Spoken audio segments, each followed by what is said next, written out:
ఏంట్రా పెద్దోడా, ఏంటిది? ఏంట్రా చిన్నాడా, ఏంటిది? అరే శోభన్, నాన్నని నువ్వు తీసుకెళ్ళు, అమ్మని నేను తీసుకెళ్తాను.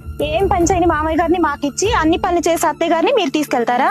అది కాదమ్మా, నేను పెద్దోడిని కాబట్టి అమ్మని తీసుకెళ్తున్నాను, మీరు చిన్నోళ్ళు కాబట్టి నాన్నని తీసుకెళ్ళండి. అదేం కుదరదు. అమ్మనే నేను తీసుకెళ్తా, నాన్నే మీరు తీసుకెళ్ళండి. మీ పిల్లల్ని పెంచి పెద్ద చేశారు కదా వాళ్ళు. నాకు చిన్న చిన్న పిల్లలు ఉన్నారు, వాళ్ళని పెంచి పోషించాలా లేదా? అందుకే అమ్మని నేను తీసుకెళ్తా అంటున్నా. అదేం కుదరదు శోభన్, అత్తయ్యని మేము తీసుకెళ్తాం, మామయ్యని మీరు తీసుకెళ్ళండి, మేము పెద్దోళ్ళం కదా.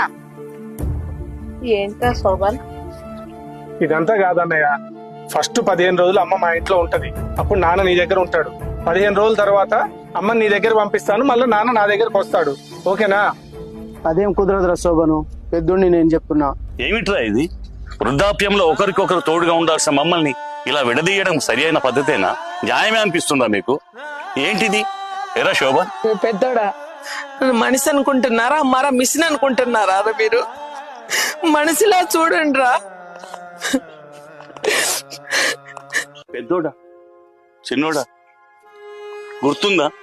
చిన్నప్పుడు నేను కథలు చెప్తానని ఇద్దరు కొట్టుకునేవారు, నా దగ్గర పడుకొని కథలు వినడానికి. ఇప్పుడు ఏమైందిరా?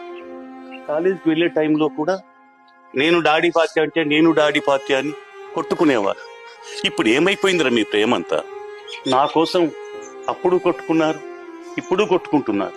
కాకపోతే అప్పుడు నేను కావాలని, ఇప్పుడు నా అవసరం లేదని. ఎంతవరకు కరెక్ట్ రా? అవసరాలకు చూపించే ప్రేమలు మాకు అవసరం లేదురా. మా మానాన్ని మమ్మల్ని వదిలేయండి, మేము కట్టుకున్న ఇంట్లో మేము ఇక్కడే చచ్చిపోతాంరా. మాకు అవసరం లేదు.